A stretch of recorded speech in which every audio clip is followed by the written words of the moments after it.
Suratul Balad. Bismillahirrahmanirrahim. Ní orúkọ Allah, ọba àjọkẹ́ ayé, àṣàkẹ́ ọ̀run. La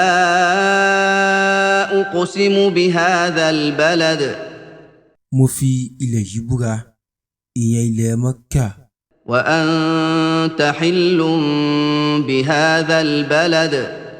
Ó sì tọ́ fún ọ láti fi ìyà jẹ àwọn ọ̀tá ẹ̀sìn ní ilẹ̀ yìí. Wa walidin wa ma walad. Mo fi ẹni tí ó bí àti ohun tí ó bí búra. Laqad khalaqnal insana fi kabad.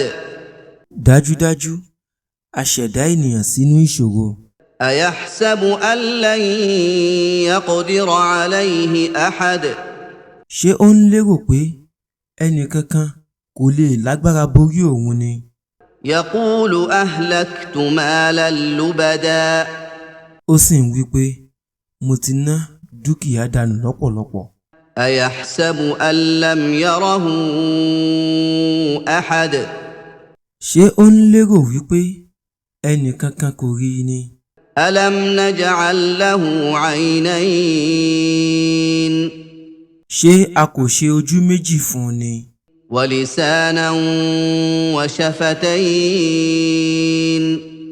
Àti ahọ́n kan àti ètè méjì.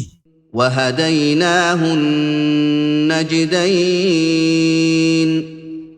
A sì fi ọ̀nà méjì mọ̀ ọ́n. Falaqtahama al-'aqabah. Kò sì gbìyànjú láti rin ojú ọ̀nà tó ṣòro. Wa ma adraka mal-'aqabah. Kí ni yóò mú ọ mọ ojú ọ̀nà tó ṣòro? Fakku raqabah.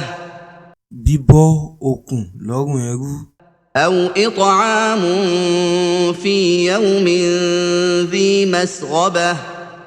Àbí fífi oúnjẹ tọrẹ ní ọjọ́ ìbí. Yatiman dha maqrabah. Fún ọmọ òrukàn tó jẹ́ alásùnmọ́. Aw miskinan dha matrabah. Àbí aláìní tí kò ní nǹkan kan.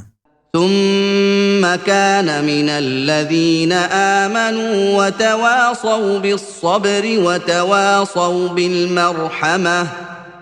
Lẹ́yìn náà, ó di ọ̀kan nínú àwọn tí wọ́n gbàgbọ́, tí wọ́n sì ń sọ àsọtẹ́lẹ̀ sùúrù, tí wọ́n sì ń sọ àsọtẹ́lẹ̀ àánú. Ulaika ashabul maymanah. Àwọn wọ̀nyí ni èrò apá ọ̀tún. Walladhina kafaru bi ayatina hum ashabul mash'amah. Àwọn tí wọ́n ṣàìgbàgbọ́ sí àwọn àmì wa, àwọn ni èrò apá òsì. Alayhim narun mu'sadah. Wọn yóò sì ti àwọn ilẹ̀kùn iná mọ́ wọn lórí.